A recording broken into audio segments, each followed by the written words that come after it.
స్తోత్రం. దేవుని యొక్క పరిశుద్ధ నామములో ప్రభువునందు ప్రియ సహోదరి సహోదరులందరికీ నా వందనములు తెలియజేస్తూ ఉన్నాను. ప్రభు అయిన తండ్రి ఈ సృష్టిలో ఆయన యొక్క గొప్ప కార్యములు ఎంతో గంభీరమైనవి అని మనందరికీ తెలుసు.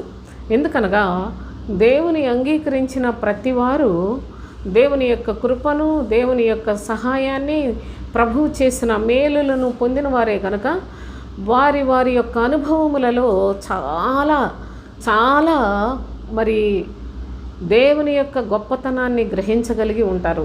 అయితే ప్రత్యేకించి ప్రవక్త అయిన ఇర్మియా ద్వారా ప్రభువు చెప్తున్న ఒక శ్రేష్టమైన అనుభవాన్ని ఈ దినం ఈ వీడియోలో నేను మీకు చెప్పాలని ఆశిస్తూ ఉన్నాను. ఇర్మియా గ్రంథం 33వ అధ్యాయం 19వ వచనం నుంచి చదువుదాం. మరియు యెహోవా వాక్కు ఇర్మియాకు ప్రత్యక్షమై ఇలాగు సెలవిచ్చెను. యెహోవా ఆజ్ఞ ఇచ్చినదేమనగా, దివారాత్రములు వాటి సమయములలో ఉండకపోవునట్లు నేను పగటికి చేసిన నిబంధనను, రాత్రికి చేసిన నిబంధనను మీరు భంగము చేయగలిగిన ఎడలా. చూడండి, పగటికి చేసిన నిబంధనను, రాత్రికి చేసిన నిబంధనను భంగము చేయగలిగిన ఎడల నా సేవకుడైన దావీదు సింహాసనం మీద కూర్చుండి రాజ్య పరిపాలన చేయు కుమారుడు అతనికి ఉండక మానడని అతనితో నేను చేసిన నిబంధన వ్యర్థమగును. మరియు నా పరిచారకులైన లేవీయులకు యాజకులతోనూ నేను చేసిన నా నిబంధన వ్యర్థమగును. ఆకాశ నక్షత్రములు లెక్కింప సఖ్యము కానట్టుగాను, సముద్రపు ఇసుక రేణువుల నెంచుట అసాధ్యమైనట్టుగాను నా సేవకుడైన దావీదు సంతానమును, నాకు పరిచర్య చేయు లేవీయులను లెక్కింపలేనంతగా నేను విస్తరింపచేయుదును అని ప్రభు అయిన తండ్రి ఒక బలమైన సంగతిని తెలియచేస్తూ ఉన్నాడు. ఏంటి అసలు ఇక్కడ జరుగుతున్న ఈ లేఖనములలో, ఈ భాగములో మనము ప్రత్యేకమైన అనుభవాన్ని చూసినట్లయితే, పగటికి చేసిన నిబంధన, రాత్రికి చేసిన నిబంధన, వీటిని ఎవరైనా భంగము చేయగలరా? ఒకవేళ చేయగలిగినట్లయితే నేను నా సేవకుడైన దావీదుకు చేసిన నిబంధనను కూడా భంగము చేయగలరు. నేను పగటికి చేసిన, రాత్రికి చేసిన నిబంధనను ఏ ఒక్కడు మార్చలేడు. కనుక నా సేవకుడైన దావీదు విషయంలో నా ఉద్దేశాన్ని కూడా ఏ ఒక్కరు మార్చలేరు అని ప్రత్యేకముగా ప్రభువైన తండ్రి ఈ సృష్టిలోనే జరిగే కార్యక్రమాన్ని అంతటినీ కూడా చాలా తేటగా ఆయన ఉద్దేశం ఏంటో తెలియచేస్తూ ఉన్నాడు. అంత మాత్రమే కాకుండా ఇంకా చెప్తున్నాడు. చూడండి 23వ వచనంలో, మరియు యెహోవా వాక్కు ఇర్మియాకు ప్రత్యక్షమై ఇలాగ సెలవిచ్చెను. తాను ఏర్పరచుకొనిన 2 కుటుంబములను యెహోవా విసర్జించిననియు, నా ప్రజలు ఇక మీదట తమ ఎదుట జనముగా ఉండరనియు వారిని తృణీకరించుచు ఈ జనులు చెప్పుకున్న మాట నీకు వినబడుచున్నది కదా. యెహోవా ఈ మాట సెలవిచ్చుచున్నాడు, పగటిని గూర్చియో రాత్రిని గూర్చియో నేను చేసిన నిబంధన నిలకడగా ఉండని ఎడలా, భూమి ఆకాశములను కూర్చిన విధులను నియమించువాడను నేను కాని ఎడలా, అబ్రహాము, ఇస్సాకు, యాకోబు సంతానమును ఏలుటకు అతని సంతాన సంబంధి అయిన ఏలికను ఏర్పరచుకొనక నేను యాకోబు సంతానపు వాడగు నా సేవకుడైన దావీదు సంతానమును విసర్జింతును అని ప్రభు అయిన తండ్రి ఎంత రూఢిగా ఒకే భాగంలో 2 సార్లు నొక్కి వక్కాణించి తెలియచేస్తూ ఉన్న ఈ యొక్క అనుభవం ఏంటి అని ఆలోచిస్తే, నా ప్రియ సహోదరి సహోదరులారా, ఎన్ని యుద్ధాలు జరగనియండి, లోకమంతా ఎటువంటి సునామీలు కాదు, లేకపోయినట్లయితే ఎలాంటి భూకంపాలు రాని, ఏదొచ్చి ఎలాగైపోయినప్పటికీ చివరి వరకు కూడా మిగిలేది దేవుని యొక్క సేవకుడైన దావీదు సంతతి వారు మాత్రమే. అంత రూఢిగా ప్రభువు కూడా తెలియచేస్తున్న సంగతులు ఆయన దేన్ని ఉదహరించి, దేంతో పోల్చి ఒక సంగతిని స్థిరపరచాలి అని ఆయన చెప్పాడో కూడా మీరు జాగ్రత్తగా చూడండి. అందుకే పగటికి చేసిన నిబంధన, రాత్రికి చేసిన నిబంధన ఎవరైనా భంగము చేయగలరా? అసలు అది మీకు సాధ్యమేనా? ఈ సృష్టిలో ఎవరైనా చేయగలిగిన పనేనా? అయితే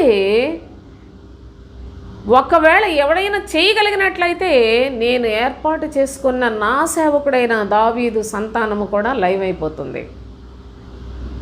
మీరు పగలు రాత్రి నిబంధనలను ఎవరు ఏమి చేయలేరు కనుక దావీదు సంతానాన్ని కూడా ఎవరు దాన్ని లయము చేయలేరు అనే సత్యాన్ని ప్రభువైన సృష్టికర్త ఎంత తేటగా తెలియచేస్తున్నాడో ఇక్కడ మనం చూసినట్లయితే చూడండి. అసలు ఈ పగటికి రాత్రికి ఆయన చేసిన నిబంధనను ఒకసారి మనం జ్ఞాపకం చేసుకోవాలి కదా. మరి ఇక్కడ ఈ యొక్క సందర్భాన్ని బట్టి ఆదికాండం 1వ అధ్యాయం 14వ వచనం నుంచి చూడండి. దేవుడు పగటిని రాత్రిని వేరుపరచునట్లు ఆకాశ విశాలమందు జ్యోతులు కలుగునుగాకనియు అవి సూచనలను కాలములను సంవత్సరములను సూచించుటకై ఉండుగా కనియు భూమి మీద వెలుగిచ్చుటకు అవి ఆకాశ విశాలమందు జ్యోతులై ఉండునుగా కనియు పలికెను. ఆ ప్రకారం ఆయను చూసారా, పగటిని రాత్రిని వేరుపరచుటకు ఆకాశ విశాలమందు జ్యోతులు కలుగునుగాక అన్నాడు. కనుక మరలా ఏం చెప్తున్నాడు? జ్యోతులు ఆకాశ విశాలమందు జ్యోతులు కలుగునుగాక. ఎవరు ఈ జ్యోతులు అని గనక మనం చూసినట్లయితే భూమి మీద వెలిగించుటకు అవి ఆకాశ విశాలమందు జ్యోతులై ఉండునుగాక అని పలికెను. ఆ ప్రకారమైన దేవుడు ఆ 2 గొప్ప జ్యోతులను అనగా పగటిని ఏలుటకు పెద్ద జ్యోతిని, రాత్రిని ఏలుటకు చిన్న జ్యోతిని నక్షత్రములను చేసెను. పగలు రాత్రి వేరుపరచుటకు ఆకాశ విశాలమందు ప్రభు అయిన తండ్రి పెద్ద జ్యోతిని చిన్న జ్యోతిని ఏర్పాటు చేశాడు. ఆ పెద్ద జ్యోతి పగటిని ఏలుతుందట. చిన్న జ్యోతి నక్షత్రములు రాత్రిని ఏలుబడి చేస్తాయి అని చెప్పి ఆ తర్వాత అన్నాడు కదా, వెలుగును చీకటిని వేరుపరచుటకును దేవుడు ఆకాశ విశాలమందు వాటిని ఉంచెను అని చెప్పాడు. వెలుగును చీకటిని వేరుపరచుట. నా ప్రియ సహోదరి సహోదరులారా, ఆదికాండం 1వ అధ్యాయంలో ప్రభు అయిన తండ్రి చెప్పిన ఈ యొక్క భాగం, ఈ యొక్క నిబంధన, దీనిని ఏమంటున్నాడు? పగటికి చేసిన నిబంధన, రాత్రికి చేసిన నిబంధన. దీన్ని ఎవరైనా మార్చగలరా అని ఒక ప్రశ్న వేసుకోనండి. మీరు కూడా మీ సొంతగా మీ మనస్సుతో ఒక ప్రశ్న వేసుకోనండి, ఎవరైనా పగటిని రాత్రిని మార్చగలరా అని. అయితే చూడండి, కీర్తనల్లో భక్తుడు ఒక మాట తెలియచేస్తూ ఉన్నాడు. 104వ కీర్తన 104వ కీర్తనలో 19వ వచనం చదువుకుందాం. ఋతువులను తెలుపుటకై ఆయన చంద్రుని నియమించెను.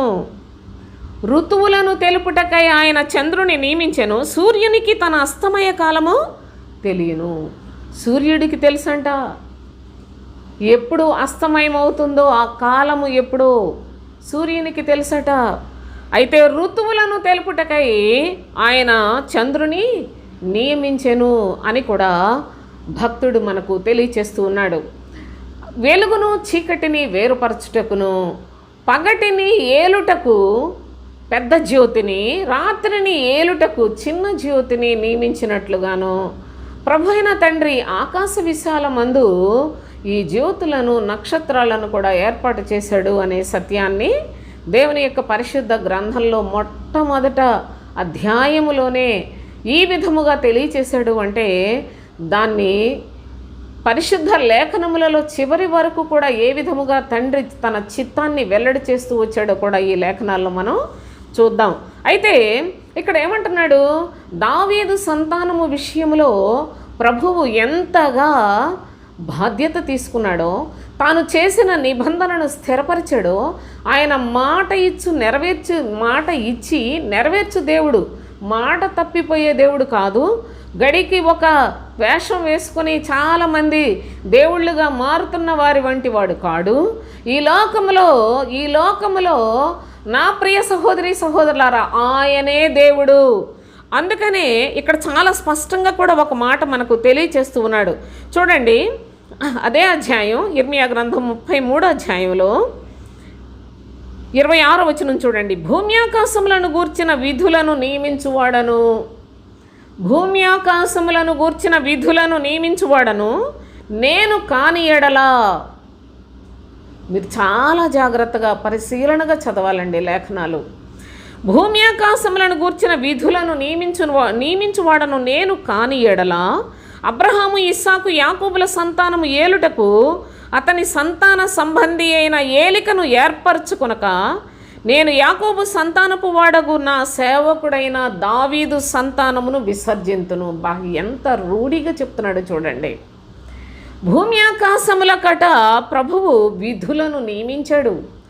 ఆ విధులను నియమించిన ప్రకారముగానే సమస్తమును జరిగించువాడు ఆయనే. అబ్రహాం, ఇస్సాకు, యాకోబుల యొక్క సంతానపు వాడైన దావీదు అను తన సేవకుని ఎంత పదిలముగా యుగ సమాప్తి వరకు కూడా పోషించి, సంరక్షించి, కాపాడి, ఆశీర్వదించి, దీవించి, వారిని స్థిరపరిచి వారే శాశ్వతమైన రాజ్యానికి వారసులుగా చేస్తాడో ఎంత చక్కగా ప్రవక్త ద్వారా ఈ ప్రవచనాన్ని చెప్పించాడో మనం గమనించాలి. అయితే ప్రవక్త ద్వారాగా చెప్పిన ఈ యొక్క లేఖనాలు మనకేంటి ప్రయోజనం అని మీరు ఒకవేళ తలంచుచున్నారేమో, నా సహోదరి సహోదరులారా, జాగ్రత్తగా మీరు ఈ లేఖనాలను, ఈ యొక్క వీడియోని పూర్తిగా చూడండి. ఎవరు ఏం చేస్తున్నారనేది మనకు అనవసరం, ఎవరు ఏ విధముగా అయిపోతున్నారో కాదు. నేను, నా యొక్క ఆత్మ ఏంటి, అసలు నేను ఎక్కడికి వెళ్తున్నాను, నా ప్రయాణం ఏంటి, నా గమ్యం ఏంటి అని మనము మొదటిగా జాగ్రత్తగా నేర్చుకొని స్థిరపరచబడి లేఖనములలో నూతనమైన శక్తిని సంపాదించుకొని అప్పుడు ఎవరికైనా సహాయం చేయడానికి వీలు కలుగుతుంది. మనకే ఏమీ తెలియకుండా సగం సగం తెలిసి ఏదో ఒకటి ఎక్కడికో వెళ్ళి ఎదుగుండి చూడండి సువార్త ప్రకటిస్తున్నారట. ఒక బట్టలు వేసుకోవటం కూడా రాదు. మళ్ళీని వీళ్ళందరూ కూడా బీచ్లో సువార్తలు చెప్తున్నారట. ఎక్కడికి వెళ్ళిపోతున్నారో ఈ ప్రజలంతా నాకు అర్థం కావటం లేదు. వాళ్ళకి ఆడ మగ ఒక పద్ధతి, ఒక క్రమము, ఎవరి క్రియలు, ఎవరి విధులు వారికి ఏర్పాటు చేసిన దేవుడు ఇలాంటి బరి తెగించిన ప్రజలు దేవుణ్ణి స్తుతించుతున్నారు అంటే అది నమ్మతగిన మాట అనుకుంటున్నారా నా ప్రియ సహోదరి సహోదరులారా? అసలు దేవుని యొక్క లేఖనములకు ఎంత వ్యతిరేకమైన పనులు చేస్తూ దేవుని యొక్క ప్రజలని చెప్పుకుంటున్నారంటే ఈనాడు చాలా చాలా చాలా బాధాకరమైన పరిస్థితులు. దేవునికి కోపాన్ని తెప్పించి దేవుని మహోగ్రతకు పరుగులెడుతున్న ప్రజలు ఈనాడు దేవుని యొక్క మనుషులు అని చెప్పుకుంటున్నారు సోదరులారా. కానీ వారి అంతం చాలా ఘోరంగా ఉంటుంది. అయితే దేవుని యొక్క పరిశుద్ధ లేఖనాల్లో నా సేవకుడైన దావీదు అతని యొక్క సంతానమును, అతని యొక్క రాజ్యమును ఏ విధముగా స్థిరపరుస్తాడో, దావీదు సింహాసనం మీద కూర్చుండి రాజ్య పరిపాలన చేయ కుమారుడు అతనికి ఉంటాడు. ఇది నిత్యము, ఇదే సత్యము అనే సత్యాన్ని ప్రభు అయిన తండ్రి లేఖనముల్లో నుండి మనకు జ్ఞాపకం చేస్తూ ఉన్నాడు. పగటికి చేసిన నిబంధన, రాత్రికి చేసిన నిబంధన అని మనం ఆదికాండంలో చూసాం. అయితే వీటిని, ఈ పగలు రాత్రిని ప్రభువు ఏ విధముగా మరి సూర్యుని చేత, చంద్రుని చేత ఏలుబడి చేయిస్తూ ఉన్నాడో కూడా మనం లేఖనాల్లో గమనించాం. అంతేకాదు అసలు పగలు రాత్రి అంటే భావాన్ని కూడా పూర్తిగా తెలుసుకొని అప్పుడు కొంచెం మనం లేఖనాల్లోకి మళ్ళీ వెళదాం. చూడండి, 1 తెస్సలోనికయులకు రాసిన పత్రిక 5వ అధ్యాయం 5వ వచనం నుంచి చూడండి. మీరందరూ వెలుగు సంబంధులను పగటి సంబంధులనై ఉన్నారు. చూడండి, మీరందరూ వెలుగు సంబంధులను పగటి సంబంధులనై ఉన్నారు అని క్రింద 2 అని రాసి వెలుగు కుమారులను పగలు కుమారులనై ఉన్నారు అన్నాడు. పగలును ఏలుటకు పెద్ద జ్యోతిని, రాత్రిని ఏలుటకు చిన్న జ్యోతిని, నక్షత్రములను చేశాను అని చెప్పాడు ప్రభు. అయితే అపోస్తులుడైన పౌలు అసలు ఈ పగలేంటి, రాత్రి ఏంటి అని మనకు చాలా వివరణ ఇవ్వడానికి, మనకు ప్రభు యొక్క ఉద్దేశాన్ని, ఆయన ఆలోచనలను నేర్పడానికి ఎంత చక్కగా ఇక్కడ చెప్తూ ఉన్నాడో చూడండి. మీరందరూ వెలుగు సంబంధులను పగటి సంబంధులనై ఉన్నారు. మనము రాత్రివారము కాము, చీకటి వారము కాము. రాత్రివారము కాము. రాత్రిని ఏలుబడి చేసేది చిన్న జ్యోతి. చిన్న జ్యోతి నా ప్రియ సహోదరి సహోదరులారా, రాత్రిని ఏలుబడి చేసే చిన్న జ్యోతి, నక్షత్రములు రాత్రిని ఏలుబడి చేస్తూ ఉన్నాయి. కానీ పగటిని ఏలుబడి చేసేది పెద్ద జ్యోతి. గమనించాలి. అయితే మనము రాత్రి వారము కాము, చీకటి వారము కాము, మనము వెలుగు సంబంధులము, పగటి సంబంధులమై ఉన్నాము అంటూ ఉన్నాడు. అంటే మనలను ఏలుబడి చేసేది ఎవరు ఆలోచించేయండి. నిజముగా వెలుగు సంబంధులను, పగటి సంబంధులను వేలుబడి చేసేవారు ఎవరు? పోనీ పగలు రాత్రి రెండు కలిపితే ఒక రోజు అవుతుంది. పగలు 12 గంటలు, రాత్రి 12 గంటలు కలిపితేనే కదా 24 గంటలు ఒక రోజు అవుతుంది కదా. కానీ పగటిని ఏలుబడి చేయువారు ఉన్నారు, రాత్రిని ఏలుబడి చేయువారు ఉన్నారు నా ప్రియ సహోదరి సహోదరులారా. అయితే భక్తుడు అంటున్నాడు, మనము రాత్రి వారము కాము, చీకటి వారము కాము, మనము పగటి సంబంధులము, వెలుగు సంబంధులము అని తెలియచేస్తున్నాడు. అనగా పగటిని ఏలుటకు పెద్ద జ్యోతి అని చెప్పిన ప్రభువే పగలు అనగా, జాగ్రత్తగా చూడండి, పగలు అనగా వెలుగుతో ఉంటుంది, వెలుగుతో ఉంటుంది. రాత్రి చీకటిలో ఏముంటుంది? మన ఇంట్లోనే చీకటిలోకి వెళ్ళాలంటే అమ్మో నేను ఆ రూమ్లోకి వెళ్ళడానికి భయం, అమ్మో నేను ఇంట్లోకి వెళ్ళాలంటే భయం అని చెప్పుకున్న ఫ్యామిలీస్ చాలామంది పిల్లలు ఉంటారు, కుటుంబాల్లో చూస్తూ ఉంటాం. మన ఇల్లే పగలంతా ఫ్రీగా తిరిగేస్తారు, కానీ రాత్రి అనగానే ఒక భయం. రాత్రిలో భయం ఉంటుంది, రాత్రిలో చీకటి ఉంటుంది, రాత్రిలో అపవాది కార్యకలాపములు జరుగుతూ ఉంటాయి.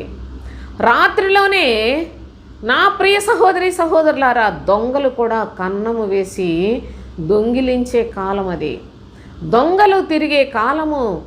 అలాగునే ఆత్మీయ జీవితంలో పగలు రాత్రిని విడగొట్టి, పగటి వారు వెలుగు సంబంధులు అనగా క్రీస్తునందున్నవారు, రాత్రి చీకటి లేకుంటే రాత్రిలో ఏలుబడి చేసే చంద్రుడు నక్షత్రములు, ఈ యొక్క అనుభవాన్ని కేవలము మీరు యేసును మాత్రమే అంగీకరించి మీ జీవితంలో భక్తులు అనుకుంటున్న వారందరూ కూడా రాత్రి వారే, చీకటి వారే నా ప్రియ సహోదరి సహోదరులారా. అందుకే భక్తుడు చాలా తేటగా మనకు అర్థమయ్యేటట్లుగా ఈ యొక్క భాగాన్ని తెలియచేస్తూ ఉన్నాడు. మరి వెలుగును చీకటిని వేరు చేసే జ్యోతులు ఇవి, వెలుగును చీకటిని వేరు చేస్తాయి. కానీ వెలుగును చీకటిని వేరు చేసిన ఈ జ్యోతులు వేటి పని వాటికి ప్రభువు చేత నియమించబడగా వాటిని మాత్రమే చేసుకుంటూ వెళ్ళిపోతూ ఉన్నాయి. అనగా ప్రభైన క్రీస్తునందు ఉన్న సత్యము వేరు, యేసునందలి సత్యము వేరు. ప్రభువు ఈ రెండిటిని కూడా వేరు చేశాడు. దయచేసి మనసు పెట్టండి నా ప్రియ సహోదరి సహోదరులారా. నేను ఏదో ఊరికే కాలయాపనకి ఏదో చెప్పేస్తున్నాను అనుకొని చెప్పే సంగతులు కావు. ఒక దినం వస్తుంది మీకు అసలు వాక్యం దొరకదు, కనీసం వినే అవకాశం అన్నా దొరుకుతుంది. కొన్ని కాలాల్లో ప్రభువు మర్మముగా దాన్ని దాచిపెట్టాడు. క్రీస్తుని గురించిన మర్మము యుగములలో తరములలో దాచబడి ఉన్నది అని చెప్తాడు. అయితే ప్రస్తుత కాలము క్రీస్తు ఈ లోకములోనికి వచ్చిన తరువాత కూడా క్రీస్తు సువార్తను చెరిపివేసే అబద్ధ బోధకుల వలయములో చిక్కబడిపోతున్న ప్రజలందరూ ఈ సంగతులు తెలియకుండానే నశించిపోవడానికి సిద్ధమైపోతూ ఉన్నారు. ఎందరో ఇప్పటికే నశించిపోయారు. అయితే సత్యము అనే ఈ యొక్క చక్కని పదములో మీరు జాగ్రత్తగా చూడండి, వెలుగును చీకటిని వేరు చేస్తుంది. అంతేకాదు భక్తుడు అంటాడు చూడండి, ఎఫెసీ పత్రికలో 5వ అధ్యాయం 13-14 వచనాలు చూద్దాం. సమస్తము ఖండింపబడి వెలుగు చేత ప్రత్యక్షపరచబడును. సమస్తము ఖండింపబడి విడగొట్టి రెండిటిని వేరు చేసి, పగలను రాత్రిని వేరు చేసి, వేటి పనిని వాటిని అప్పగించి, ఎవరి ఏలుబడి వారికి అప్పగించి, సమస్తము ఖండింపబడి వెలుగు చేత ప్రత్యక్షపరచబడును. ప్రత్యక్షపరచబడినది ఏదో అది వెలుగే కదా.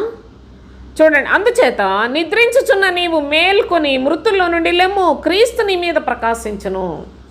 రాత్రి వేళ నిద్రపోవుట సహజం. రాత్రివారు భయపడటం సహజం.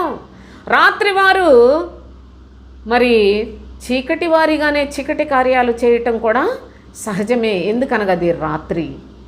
అందుకే భక్తుడు అంటున్నాడు, నిద్రించుచున్న నీవు మేల్కొని మృతులలో నుండి లెమ్ము, నిద్రపోతున్నవాడు చచ్చిపోయినవాడా నీవు మేల్కో అంటూ ఉన్నాడు. అనగా రాత్రి వారు అందరూ నిద్రలో ఉంటున్నారు. నిద్రలో ఉన్నట్లుగానే ఆత్మీయ జీవితంలో కేవలము యేసును మాత్రమే అంగీకరించిన వారందరిలో మీరు ఈ లక్షణాలన్నీ చూస్తారు. వారందరూ చీకటి వారిగానే బ్రతుకుతారు. సోదరులారా, ఎవరైతే క్రీస్తు ప్రకాశము పొంది ఉన్నారో వారు మాత్రమే పగటివారిగా ఉండగలరు, ధైర్యవంతులుగా ఉండగలరు, పోరాటంలో ఉండగలరు, ప్రభువు కొరకు సాక్ష్యార్థముగా జీవించగలరు. వారు మాత్రమే క్రీస్తు ఏలుబడిలో క్రీస్తు ఆత్మను కలిగిన వారయ్యుండి సర్వలోకములో క్రీస్తు కొరకు సాక్షిగా జీవించాలనే భారాన్ని కలిగి ఉంటారు. అయితే నిద్రించుచున్న నీవు మేల్కొని అనగా రాత్రిలో ఉన్నవారలారా, అనగా యేసునందు మాత్రమే నమ్మిక ఉంచిన వారలారా, నిద్రపోతున్న వారలారా మీరు మేల్కొనండి. చచ్చిపోయిన వారితో సమానంగా ఉన్నారు మీ బ్రతుకులు, మీరు మీ కోరికలు, మీ శరీర ఆశలు అన్నీ కూడాని ఆ చీకటి కార్యములలోనే మునిగిపోతూ ఉన్నారు. పేరుకు ప్రభు యొక్క మనుషులము, మేము ప్రభువుని నమ్ముకున్నామని చెప్పుకుంటున్నారు. కానీ రాత్రిలో ఉన్నవారి యొక్క స్థితిగతులను చాలా చక్కగా రహస్యమైన లేఖనములలో నుండి ప్రభు మనకు తేటపరుస్తూ ఉన్నాడు. అందుకనే చెప్తున్నాడు, నిద్రించుచున్న నీవు మేల్కొని మృతుల్లో నుండి లెమ్ము, క్రీస్తు నీ మీద ప్రకాశించును. క్రీస్తు నీ మీద ప్రకాశిస్తే నీ జీవితంలో వెలుగు సంబంధిగా ఉంటావు, పగటి సంబంధిగా ఉంటావు. క్రీస్తు బోధ లేని చోట్లు చీకటి కొట్లు. సోదరులారా, క్రీస్తు బోధ ఎక్కడైతే లేదో అవన్నీ బలత్కారము చేయువారే. అనగా దేవుని యొక్క వాక్యం తెలియకుండా దేవుని యొక్క సేవకులమని చెప్పుకొని మిమ్మల్ని అందరినీ మోసం చేసి హత్య చేయువారే. కనుక క్రీస్తు బోధ మనలను బ్రతికిస్తుంది. అందుకే నిద్రించుచున్న వారలారా మృతుల్లో నుండి లెండి, క్రీస్తు నీ మీద ప్రకాశిస్తాడని చెప్పాడు. ప్రభు అయిన దేవుని యొక్క లేఖనములలోనే ఏమని చెప్తాడు? ఎఫెసీ 2:2 ఏం చెప్పాడు? మీరు మీ పాపముల చేతను అపరాధముల చేతను చచ్చిన వారై ఉండగా ఆయన మిమ్మల్ని క్రీస్తుతో కూడా బ్రతికించను అని తెలియజేస్తూ ఎలాంటి సంగతులను ప్రభువు మనకు బయలుపరచడానికి ఇష్టపడి ఉన్నాడో కూడా ఈ భాగంలో మీరు ఒకసారి చూసినట్లయితే, మీ అపరాధముల చేతను పాపముల చేతను మీరు చచ్చిన వారై ఉండగా ఆయన మిమ్మల్ని క్రీస్తుతో కూడా బ్రతికించాను అన్నాడు. అనగా కేవలము యేసునందు మాత్రమే జీవించుచున్న వారలారా మీరు పాపముల్లోనే ఉంటారు, అపరాధముల్లోనే ఉంటారు, చచ్చిపోయిన వారి వలె ఉంటారు. పాపాలు అపరాధాలు చేసే వాళ్ళందరూ చచ్చిన వారే. అందుకే చచ్చిన మనలను క్రీస్తుతో కూడా బ్రతికించెను. క్రీస్తు ప్రత్యేకించి యేసుక్రీస్తు అని కూడా చెప్పాల, క్రీస్తుతో కూడా బ్రతికించెను. మీరు ఒకానొకప్పుడు వాటిని చేయిచు వాయుమండల సంబంధమైన అధిపతి అనగా అవిధేయులను ప్రేరేపించు శక్తికి అధిపతిని అనుసరించి మునుపు ఈ ప్రపంచ ధర్మము చొప్పున నడుచుకొంటిరి అన్నాడు. మునుపు ఈ ప్రపంచ ధర్మము చొప్పున అనగా మీరు దేవుని నమ్ముకున్నారు, కానీ దేవుని యొక్క పేరు పెట్టుకున్నారు, కానీ మీరు నడుచుకునే జీవితం అంతా మీ ప్రవర్తన అంతా కూడా ఈ ప్రపంచ ధర్మము చొప్పున ఉంది. ఎందుకంటే మీరు అప్పుడు అవిధేయులుగా బ్రతుకుతూ ఉన్నారు. మీ అవిధేయత వలన అపవాది ప్రేరేపణకు లోబడిపోతూ ఉన్నారు. వాడు వాయు మండల సంబంధమైన అధిపతి అనగా అవిధేయులను ప్రేరేపించు శక్తికి అధిపతి అని చెప్పాడు. వీడు అందరినీ కూడా ప్రపంచ ధర్మములోనికి చొప్పిస్తూ ఉంటాడు. ప్రపంచ ధర్మంలోనే మీ బ్రతుకులు కూడాను మేము చక్కగా యేసు ప్రభు భోజనం ఫోటోలు, యేసు ప్రభు ఫోటోలు, సిలువ ఫోటో అన్నీ పెట్టుకుంటారు. ఇంకా యేసు ప్రభువే మా గృహానికి అధిపతి అని పెడతారు. ఎందుకో తెలియదు, కానీ లోపల జరిగే అన్నీ కూడా మనం నోటితోటి యేసు ప్రభువును ఒప్పుకున్నాం, క్రైస్తవులం అని చెప్పుకుంటున్నాం. మన క్రియలు చూసినట్లయితే చాలా భయంకరముగా ఆ ప్రపంచ ధర్మమును అనుసరించి ఉన్నాయి. ఈ ప్రపంచమునకు అతీతమైనది భక్తి. నా ప్రియ సహోదరి సహోదరులారా జ్ఞాపకం పెట్టుకోనండి, లోకములో ఉన్న నానా రకములైన విగ్రహాలన్నీ కూడా లోకం చుట్టూ మనుషులను ఏదో బాగుంటామని, బాగా వివాహాలు అవుతాయని, లేక బాగా చదువులు వస్తాయని, బాగా ఉన్నత దశ పొందుతామని, అందుకు పూజలు చేయాలని, డబ్బు కలిసి వస్తుందని వాటి కోసం ప్రయాసపడతారు. కానీ క్రైస్తవ భక్తి లోకములో ప్రపంచ ధర్మములో ఉండదు సోదరులారా, కేవలము పరలోకము కొరకే. ఈ లోక సంబంధమైనదంతా వ్యర్థం. మనం చచ్చిపోతాం కనుక ఏది మనతోటి రాదు కనుక మన సత్క్రియలే మన వెంటబడి వస్తాయి కనుక సత్ప్రవర్తన కలిగి మన ఆత్మ పరలోకములో చేరటానికి మొన్నైనది మునుపటి వల్లనే మంటికి చేరుతుంది. ఆత్మ దాన్ని దయచేసిన దేవుని యొద్దకు వెళ్ళుట, ఇది చక్కని క్రైస్తవ జీవితంలో ప్రభు మనకి బోధించుచున్న పరలోక సంబంధమైన వర్తమానం కనుక దేవుని యొక్క మాటలు విని ఆ ప్రకారముగా మనం జీవించడానికి ప్రభు అయిన తండ్రి చూడండి, ఇప్పుడు పగటి సంబంధులు లేక వెలుగు సంబంధులు, అందుకనే భక్తుడు చెప్పిన ఈ యొక్క అనుభవాన్ని కనుక మనం చూసినట్లయితే, మీరు వెలుగు సంబంధులను పగటి సంబంధులనై ఉన్నారు, మనము రాత్రి వారము కాదు చీకటి వారము కాదు అంటూ ఇంకా ఏమని తెలియజేస్తున్నాడు. జాగ్రత్తగా మనం 1 దశలోనిక పత్రికలో చూసినట్లయితే, కావున ఇతరుల వలె నిద్రపోక 6వ వచనం, మెలకువగా ఉండి మత్తులము కాకయుందుము. ఇతరులందరూ కూడా నిద్రపోతూ ఉన్నారు, అయితే క్రీస్తునందు విశ్వాసం ఉంచిన మీరు మెలకువ కలిగి ఉండాలి, మత్తులుగా ఉండకూడదు. రాత్రిలో మత్తు ఉంటుంది, నిద్ర ఉంటుంది, భయం ఉంటుంది, పాపం ఉంటుంది, లేకపోయినట్లయితే ప్రపంచ ధర్మం ఉంటుంది, అపరాధములు ఉంటాయి సోదరులారా. చచ్చిన స్థితి, మృతులులాగా బ్రతికే స్థితి ఉంది. కానీ క్రీస్తునందున్న వారు మత్తులు కాక మెలకువగా ఉండాలి అని చెప్పి, కావున ఇతరుల వలె నిద్రపోకూడదు, మనం మెలకువగా ఉండి మత్తులము కాక ఇందము. నిద్రపోవారు రాత్రివేళ నిద్రపోదురు, మత్తుగా ఉండువారు రాత్రివేళ మత్తుగా ఉంటారు. మనము పగటి వారమై ఉన్నాము కనుక మత్తులమై ఉండక విశ్వాస ప్రేమలను కవచమును, రక్షణ నిరీక్షణయను శిరస్త్రాణమును ధరించుకుందాము. పగటి సంబంధులు విశ్వాస ప్రేమ అనే ఒక కవచాన్ని ధరించుకోవాలి, అది క్రీస్తునందున్న వారికే సాధ్యము. అంతేకాదు రక్షణ నిరీక్షణయను శిరస్త్రాణమును ధరించుకుందాము అని చాలా విలువైన సమాచారాన్ని, అసలు పగలేంటి రాత్రి ఏంటి అనే సమాచారాన్ని సృష్టికర్త లోకములో సూర్యుడిని చంద్రుడిని నక్షత్రాలను చేశాడని చదువుకుంటూ ఉండే ఆ యొక్క భాష నుండి ఆత్మ సంబంధమైన భాషను, పరలోక సంబంధమైన నీతిని గూర్చిన సంగతులతో కూడిన లేఖనములలో మనకు నేర్పిస్తూ ఉన్నాడు అపోస్తులుడైన పౌలు. కనుక ఈ యొక్క అనుభవాన్ని మీరు చాలా జాగ్రత్తగా జ్ఞాపకం చేసుకోవాలి. అంతేకాదు ప్రభువు చెప్తున్నాడు, నేను పగటికి చేసిన నిబంధన రాత్రికి చేసిన నిబంధన ఎవడైనా మార్చగలడా? మార్చగలిగినట్లయితే నా సేవకుడైన దావీదు కూడా, ఆయన పేరు కూడా మారిపోతుంది. కానీ ఎవరు మార్చలేరు కనుక దావీదు ఎల్లప్పుడూ కూడా అతని సింహాసనము స్థిరముగా ఉంటుంది అని గొప్ప వాగ్దానాన్ని, గొప్ప ప్రవచనాన్ని తన సేవకుడైన ప్రవక్త అయిన ఇర్మియా ద్వారా ప్రభు అయిన తండ్రి తెలియచేసిన అనుభవాన్ని ఈ సందర్భంగా మనం చదువుకుంటూ ఉన్నాం. అయితే ఇర్మియా గ్రంథంలో 31వ అధ్యాయం 35 నుండి చూడండి. 31వ అధ్యాయంలో 35 నుండి, పగటి వెలుగుకై సూర్యుని, రాత్రి వెలుగుకై చంద్ర నక్షత్రములను నియమించువాడును, దాని తరంగములు ఘోషించినట్లు సముద్రమును రేపువాడునగు యెహోవా ఆ మాట సెలవిచ్చుచున్నాడు. చూడండి, పగటి వెలుగుకై సూర్యుని, రాత్రి వెలుగునకై చంద్ర నక్షత్రములను నియమించువాడును, దాని తరంగములు ఘోషించినట్లు సముద్రమును రేపువాడు కూడా ప్రభు అయిన తండ్రియే. అనగా సముద్రము అనగా భక్తిహీనులు, ఈ భక్తిహీనులందరూ రేగుతూ ఉంటారు, వీళ్ళని రేపేది కూడా దాని తరంగములు ఘోషించినట్లు సముద్రమును రేపువాడు కూడా ప్రభు అయిన యెహోవాయే. పగటికి రాత్రికి సముద్రములకు సమస్తమును కూడా నిబంధనను ఏర్పాటు చేసిన మన తండ్రి అయిన దేవుని యొక్క సముఖములో ఆయనగాక మరి ఎవరు? దేవుడు సోదరులారా, ఆయనగాక సృష్టికర్త మరి ఎవరు? లోకంలో దేవుడు లేడని, లేకుంటే ఆ దేవుని యొక్క పేరును మార్చి గ్రంథములో ఉన్న సంగతులు అనేకాలని కాజేసి ఎంతో అసలు బైబిల్ ఏమవసరం అని చెప్పుకుంటున్న దుర్మార్గులైన ప్రజలు అనేకులు లోకములో విరుచుకుపడిపోతూ ఉన్నారు క్రైస్తవ్యం మీద. అయినప్పటికీ మన దేవుడు మనకు తోడై ఉన్నాడు.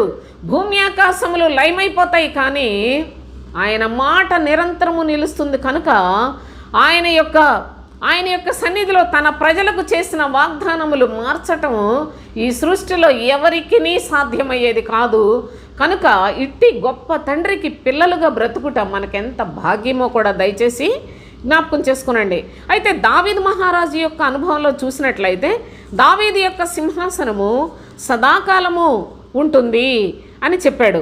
ఈ సందర్భంగా ఈ యొక్క అనుభవాన్ని కూడా నేను మీకు కొన్ని సంగతులు తెలియచేయాలనుకుంటున్నాను. దావీదు అతనితోనే యూదా రాజ్యము మరి ప్రారంభించబడింది. యూదా రాజుగా మొట్టమొదటి వ్యక్తిగా దావీదే ఉన్నాడు. అంటే దేవుడు తన ప్రజలైన ఇశ్రాయేలీయులు రాజు కావాలని కోరుకున్నప్పుడు సౌలును, బెన్యామీను గోత్రీకుడైన సౌలును రాజుగా నియమించాడు. అయితే సౌలు 40 సంవత్సరాలు ప్రజలందరినీ పరిపాలించాడు. కానీ 2 సంవత్సరాలే అతను దేవుని యందు భయభక్తులు కలిగి ఉన్నాడు. ఆ తరువాత తన యొక్క చెడుతనముతోటే మిగతా 38 సంవత్సరములు గడిపి చివరికి దిక్కుమాలిన మరణాన్ని పొందినట్లుగా కూడా లేఖనాల్లో మనకు వ్రాయబడి ఉన్నది. సరే, సౌలు తరువాత దావీదు మహారాజు ఇశ్రాయేలీయుల్ని పరిపాలన చేశాడు. అయితే దావీదు దేవుని యొక్క సన్నిధిలో యూదా గోత్రము నుండి ఎన్నుకొనబడిన వాడుగా ఉన్నాడు. దావీదు అబ్రహాము, ఇస్సాకు, యాకోబులు వారి సంతానములో ప్రత్యేకించబడిన జనాభాలో, ఆ జనాంగములో, ఆశీర్వాదానికి వాగ్దానమునకు కారకులైన జనాంగములో దావీదును ప్రభు ఏర్పాటు చేసుకొని ఉన్నాడు. ఆ ఏర్పాటు ప్రకారముగా దావీదు తరువాత తన కుమారుడైన సొలొమోను కూడా మరి ఇశ్రాయేలు యొక్క రాజ్యాన్నంతటిని 40 సంవత్సరాలు పరిపాలన చేశాడు. అయితే సొలొమోను దేవుని యొక్క సన్నిధిలో నమ్మకముగా లేకపోవటం చేత అతను నానా రకాల అన్య స్త్రీలను వివాహం చేసుకొని మరి దేవుని దృష్టికి చెడు కార్యములు చేసి ఉన్నాడు. కనుక ఆ యొక్క సొలొమోను కాలము నుంచి ప్రభు అయిన తండ్రి తన మనస్సు చాలా నొచ్చుకున్నట్లుగా చూస్తున్నాం. ఆ తరువాత తన కుమారుడైన రెహబాము నుండి చూడండి మీరు, అతని యొక్క రాజ్యము విభాగింపబడి, అనగా దావీదు దేవుడు తనకిచ్చిన ఆ యొక్క ఇశ్రాయేలీల రాజ్యం అంతటిని, దానిలో యూదా గోత్రాన్ని మాత్రమే పరిపాలన చేయనట్లుగా ప్రభువు విభాగించేశాడు. కేవలము వారు చేసిన మరి సొలొమోను తన కుమారులు వాళ్ళు చేసిన చెడుతనాన్ని బట్టి. అక్కడ నుండి మీరు గమనిస్తే యూదా రాజ్యము ప్రత్యేకముగా ఉన్నది, ఇక ఇశ్రాయేలు రాజ్యము వేరైపోయింది. దీన్ని 2 కుటుంబములు అంటాడు. అనగా ఇశ్రాయేలు, యూదా. ఆ రాజ్యానికి రాజున్నాడు. ఇశ్రాయేలుకు ముఖ్య పట్టణం షోమ్రోను, మరి యూదా దేశానికి ముఖ్య పట్టణం యెరూషలేం. కనుక ఈ 2 రాజ్యములు అనగా 2 కుటుంబములుగా పిలువబడి, 2 కుటుంబములను ఇక దేవుడు విడిచిపెట్టేశాడు, వాళ్ళందరూ బ్రతుకు అయిపోయింది, ఇంక వాళ్ళ పని అయిపోయింది అని అనుకున్నారట. ఆ మాట కూడా మనం ఇక్కడ చదువుకున్నాం సోదరులారా. చూడండి, ఇర్మియా 33లో మనం చదువుకున్న భాగంలోనే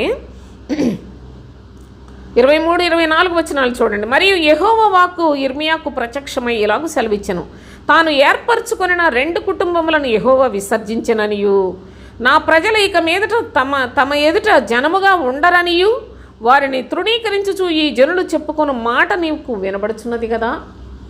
శత్రువులు అనుకుంటున్నారా, ఇక అయిపోయింది వీళ్ళ పని, వీళ్ళు లేదు, వీళ్ళకి జనము కాదు అని అనుకుంటున్నారు, నువ్వు విన్నావు కదా అని మరలా ప్రభువు జ్ఞాపకం చేస్తూ ఉన్నాడు. నేను పగటికి చేసిన నిబంధన, రాత్రికి చేసిన నిబంధన ఎవరైనా మార్చగలరా? కనుక నా సేవకుడైన దావీదు యొక్క రాజ్యము ఎప్పటికీ మార్పు ఉండదు అని ప్రత్యక్షంగా ప్రభువు రాబోయే 1000 సంవత్సరాల సంగతులన్నిటినీ కూడా ప్రవక్త అయిన ఇర్మియా ద్వారా ప్రవచనాన్ని చెప్పించాడు. అయితే మీరు చూడండి, ఇక దావీదు యొక్క రాజ్యములో మనం గమనించినట్లయితే అది ఎలాగూ శాశ్వత కాలము నిలిచి ఉంటుంది అనే సంగతిని కూడా మనం చూస్తే, దావీదు తన కుమారుడైన సొలొమోను, ఆ తర్వాత సొలొమోను కుమారుడైన రెహబాము కుమారుడైన అబియా కుమారుడైన ఆసా కుమారుడైన యెహోషాపాతు తన కుమారుడైన యెహోరాము దగ్గరకు వచ్చేటప్పటికి ప్రభువు వాళ్ళ యొక్క లోపములను చూస్తున్న కొలది ఆయనకు కొంత బాధ కలిగింది. అయితే యెహోషాపాతు చాలా నమ్మకంగా జీవించాడు. అతనికి మరలా తనకు ఒక కుమారుడు అనగా యెహోరాము పుట్టినప్పుడు ఆ యెహోరాము యొక్క కాలంలో ప్రభు చాలా బాధపడినట్లుగా కూడా నేను అక్కడ ఒక విషయం చదివి మీకు మరలా ముందుకు వెళ్తాను సోదరులారా. 2వ దినవృత్తాంతములు 21వ అధ్యాయం చూడండి. 2వ దినవృత్తాంతాలు 21వ అధ్యాయం 4వ వచనం నుంచి చూడండి. యెహోరాము తన తండ్రి రాజ్యమును ఏలన ఆరంభించినప్పుడు తన్ను స్థిరపరచుకుని తన సహోదరులను అందరినీ ఇశ్రాయేలీల అధిపతులలో కొందరిని హతము చేశాను. పెద్ద కొడుకు కదా అని రాజ్యాన్ని ఇచ్చారు. రాజ్యాన్ని ఇచ్చినప్పుడు అతను ఏం చేశాడంటే, యెహోషాపాతు చాలా చాలా దేవుని యందు భయభక్తులు కలిగిన వాడు, అతను దావీదు వంటి మనస్సు కలిగిన వాడని ప్రభువు చేత సాక్ష్యము కూడా పొంది ఉన్నాడు. అలాంటి యెహోషాపాతు కుమారుడైన యెహోరాము పెద్దవాడయ్యి, అతనికి ఇంకా తండ్రికి చాలామంది కుమారులుంటే పెద్దవాడుగా రాజ్యం చేస్తూ తన సహోదరులందరినీ కూడా చంపి పడేశాడు. అంతేకాదు, అప్పుడు అనుకున్నాడు ప్రభువు కూడా, యెహోరాము ఏలన ఆరంభించినప్పుడు 30 ఏండ్లవాడు. అతడు యెరూషలేములో 8 సంవత్సరములు ఏలెను. అతడు ఆహాబు కుమార్తెను పెండ్లి చేసుకొని ఆహాబు సంతతి వారు నడిచిన ప్రకారముగా ఇశ్రాయేలీల రాజుల మార్గమందు నడిచెను. అతడు యెహోవా దృష్టికి ప్రతికూలముగా ప్రవర్తించెను. అయినను చూడండి, యెహోవా దృష్టికి ప్రతికూలముగా ప్రవర్తించను అనగా ఆహాబుతో వియ్యం పొందాడు అంటే యెహోషాపాతు ఎంత నీతి కలిగిన వాడో ఆహాబు అంత చెడ్డవాడు. తన భార్య అయిన యెజెబెలు మాట విని దేవుని ప్రవక్తలను చంపినంత దుర్మార్గమైన శాపగ్రస్తులు వాళ్ళు. అలాంటి ఆహాబుతోటి అతను మరి వారితోటి పెండ్లి చేసుకొని మరి దేవునికి ఆయాస్కరముగా నడిచిన వ్యక్తిత్వం కలిగిన వాడై ఉన్నాడు. నరహంతకుడుగా ఉన్నాడు. తన యొక్క మనస్సును, తన యొక్క జీవితాన్ని అంతటిని కూడా దేవునికి చాలా చాలా మరి వ్యతిరేకముగా బ్రతికిన వ్యక్తిగా కూడా చూస్తున్నాం. యెహోవా దృష్టికి ప్రతికూలముగా ప్రవర్తించెను. అయితే అయినను యెహోవా తాను దావీదుతో చేసిన నిబంధన నిమిత్తము, చూడండి, దావీదుతో చేసిన నిబంధన నిమిత్తము అతనికిని అతని కుమారులకును నిత్యము దీపమిచ్చేదనని చేసిన వాగ్దానం నిమిత్తమును దావీదు సంతతిని నశింప చేయుటకు మనస్సు లేకయుండెను. ఎంత బాధతోటి ప్రభువు ఈ మాట తెలియచేశాడో ఒకసారి మీరు ఆ భాగాన్ని చదివితే చదువుతున్న మనకే బాధ అనిపిస్తుంది. నా ప్రియ సహోదరి సహోదరులారా, దావీదు నిమిత్తము యెహోరామును ప్రభువట సరే, నా కుమారుడు నా సేవకుడైన దావీదుకు మాట ఇచ్చి ఉన్నాను కనుక చూసి చూడనట్టుగా అతన్ని వదిలేసినట్లుగా కూడా లేఖనాల్లో చూస్తున్నాం. ఆ యెహోరాము తర్వాత యెహోయాహాజును అతని కుమారుడు రాజు అయ్యున్నాడు. ఆ తర్వాత యోవాషు కుమారుడైన అమజ్య కుమారుడైన ఉజ్జియా కుమారుడైన యోతాము కుమారుడైన ఆహాజు కుమారుడైన హిజ్కియాకు మనషే పుట్టాడు. వీళ్ళందరూ యూదా వంశములో దావీదు సంతానములో రాజులుగా బ్రతికిన వారు. మనషే తర్వాత యోషియా వచ్చాడు. యోషియా తర్వాత యెహోయాహాజు, ఆ తర్వాత యెహోయాకీము. యెహోయాకీము తర్వాత యెహోయాకీను అనే వ్యక్తిని, ఆ తర్వాత అతని కుమారుడైన సిద్కియా.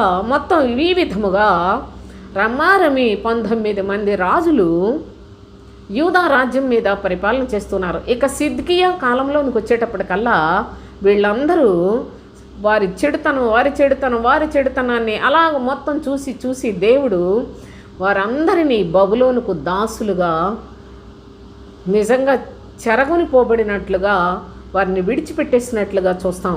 కానీ దావీదును విడిచిపెట్టలా. దావీదుకు చేసిన వాగ్దానాన్ని విడిచిపెట్టలేదు. బబులోనికి వెళ్ళిన తర్వాత అక్కడ మరలా ప్రభు అయిన తండ్రి, మీరు ఇక్కడ చూసినట్లయితే బబులోన్లో వీళ్ళందరూ దాసులుగా చెరగొని పోబడిన తర్వాత కూడా ప్రభు అయిన తండ్రి ఆయన యొక్క కనికరాలను ఏ విధముగా చూపించాడంటే మత్తయి సువార్త 1వ అధ్యాయం 12వ వచనం నుంచి చూడండి. బబులోనుకు కొనిపోబడిన తరువాత, చూడండి, బబులోనుకు కొనిపోబడిన తరువాత యెకొన్యా షయల్తీయేలును కనెను. షయల్తీయేలును జెరుబ్బాబెలును కనెను. ఈ జెరుబ్బాబెలు అనగా దావీదు సంతానాన్ని ఆ విధముగా ప్రభువు ఒకరి తర్వాత ఒకరిని రాజరికం చేయటానికి రాజులుగా ఆయన ఏర్పాటు చేసినప్పటికీ వాళ్ళందరూ చెడు క్రియల చేత వారు దేవునికి ఆయాసం కలిగించినందున వారందరినీ బబులోనికి తోలివేశాడు సోదరులారా. అయినప్పటికీ బబులోనులో కూడా దావీదు సంతానమునకు ప్రభు అయిన తండ్రి చాలా చాలా చాలా తోడయ్యుండి వాగ్దానమును నెరవేర్చి ఆ విధముగా మీరు ఇక్కడ చూడండి, షయల్తీయేలు జెరుబ్బాబెలును కనెను, జెరుబ్బాబెలు అబీహూదును కన్ను, అబీహూదు ఎలియాకీమును కన్ను, ఎలియాకీము ఆజోరును కనెను, ఆజోరు సాదోకును కన్ను, సాదోకు ఆకీమును కన్ను. ఈ విధముగా యాకోబు మరియ భర్త అయిన యోసేపును కనెను. ఆమె యందు క్రీస్తు అనబడిన యేసు పుట్టెను. అందుకే క్రీస్తు అనబడిన యేసు పుట్టెను. చాలా జాగ్రత్తగా నేను అనుకునేదాన్ని ఒకనొకప్పుడు, బాబా ఇవన్నీ ఏంటి మనకు తెలియని పేర్లు, ఏమో అర్థం కాదు, ఎందుకు ఈ పేర్లన్నీ రాశాడో దేవుడు బైబిల్లో అనుకునేదాన్ని జ్ఞానము లేక. అయితే మరి ఒక సందర్భంలో ప్రవక్త అయిన యెషయా ద్వారా ఆది నుంచి మానవ వంశములను గూర్చి వ్రాసిన వారు ఎక్కడైనా ఉన్నారా నేను తప్ప అని కూడా ప్రభువు ఒక సవాల్ విసిరాడు. ఈ లోకంలో దేవతలు దేవుళ్ళు అని చెప్పుకునే చాలా చాలా మతాలని చెప్పుకునే వాళ్ళందరికీ కూడా ఒక ఛాలెంజ్ని వదిలాడు. ఏంటంటే ఆది నుండి మానవ వంశములను ప్రతి వ్యక్తిని కూడాను ప్రభు స్పష్టంగా మనకు ఎందుకు వ్రాసాడు లేఖనాల్లో అనే దానికోసం నేను మీకు చెప్తున్నాను సోదరులారా.